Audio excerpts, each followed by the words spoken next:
Sports reporter Justin Page is in America's finest city with more. This is the headline in tomorrow's Navasota Examiner, state champs. And the Tigers are looking to introduce themselves versus Lufkin tonight. A&M says during the weekend of the Missouri game, they sold about 500 of these number 2 jerseys and about 300 of these t-shirts. Coach Lee Fedora and company were out to answer that question last night at Merrill Green Stadium down in Bryan. The Cowboys are America's team, but the Houston Texans have some of America's favorite players. Much like the bricks here at Yo Field, the players have built upon each other to create a mighty wall. A&M men's basketball probably hopes Santa brings them some answers to their problems on offense. Ole Miss tailgating happens at the Grove, 10 acres smack dab in the middle of campus. Wait a minute, this is for fans. Aggie football players can expect something just a bit different during their first SEC road trip. It's summer marching band practice, and some say it's just as tough as football. To be a part of history, I love it.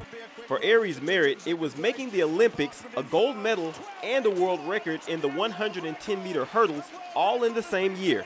How was your 2012? Go there and smell the track and be in that stadium and see that environment, and it's just such a beautiful thing to see, and I'm so blessed to be able to see it. As for today, it's back to work for this world-class athlete. He's training at Texas A&M for the World Championships next August. That's a lot of early morning hurdles over the next 8 months.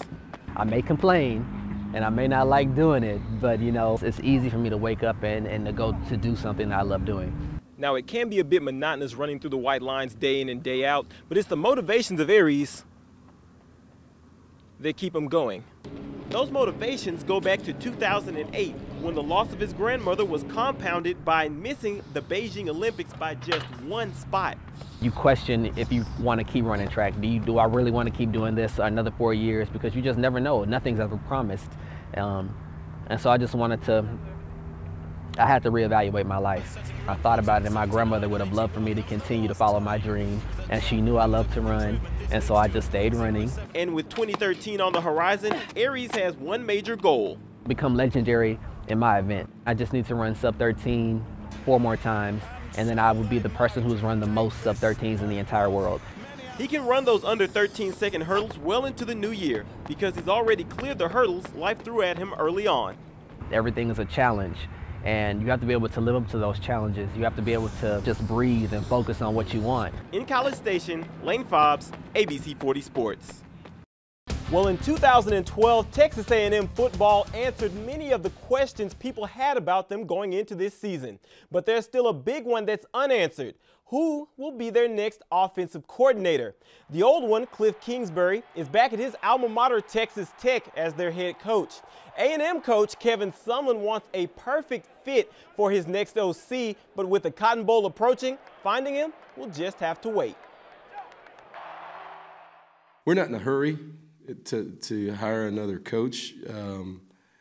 We're not going to change what we're doing before January 4th. So, you know, anybody that we brought in here from the outside would have to learn what we're doing, not us learn what they're doing by January 4th. That just doesn't make sense to me.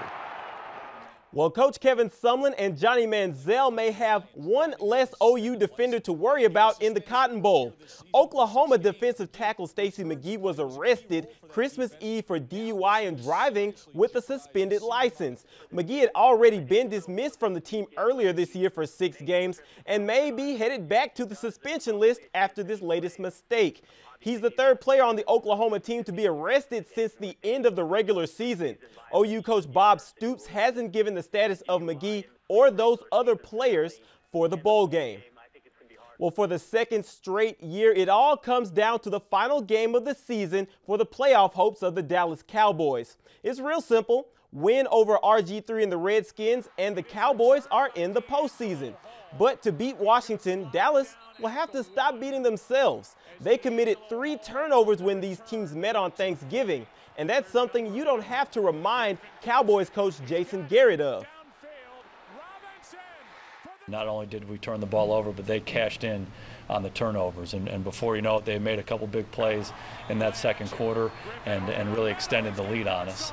And we just had to battle back, and we'll keep trying to do that this week when we play them. And certainly we'd like to get off to a better start, but I thought our team did a good job coming back after we were down in that hole last time we played them. Well, the Cowboys are America's team, but the Houston Texans have some of America's favorite players. They're sending a franchise record 8 guys to the Pro Bowl this year. And it's quite a list led by J.J. Watt, who is closing in on the NFL's all-time sack record, and wide receiver Andre Johnson, who already has 100 catches this year. Good group to be a part of. These guys have Houston sitting pretty with the #1 seed in the AFC playoffs, and the team's 8 Pro Bowlers are second in the NFL, only to San Francisco, who have 9. And if you're keeping score at home, the Cowboys have 2 Pro Bowlers, tight end Jason Witten and defensive end DeMarcus Ware. Well, after drubbing Chicago last night, the Rockets traveled to Minneapolis, hoping for the same result against the Wolves. Former Maverick J.J. Barea had other ideas, though. There he is with the long 3 to beat the shot clock. And it's Dynamite J.J. again. This time, nice spin and layup by Barea. He had 18 points off the bench. But Houston picked up James Harden in the offseason for games like these. There's the tough layup in the lane as the Rockets take this one 87-84. Houston has now won 5 straight games. And that is a look at your sports. Bruce? The A&M paintball team can say it. Guns are firing, there's paintballs flying all over the place. And spray it. After all, they're the #1 team in the Collegiate Paintball Association. That's what hooks you. You know, you can't go more than a couple weeks without playing before you're like, man, I want to play some paintball again. So how did this team get to be captains of the color? Well, for one thing, if you're going to shoot the spectrum, you better be ready to get splashed yourself. But for these guys, the chance to get pumped up in the name of paint makes it all worth it.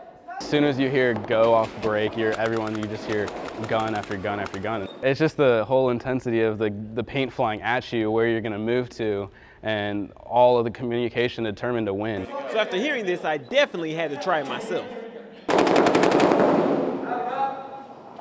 All right, I got to admit that was pretty fun. But it's more than just adrenaline that'll help you win in this game. It's also about teamwork, like any other sport. And that's what's catapulted A&M paintball to its current top spot.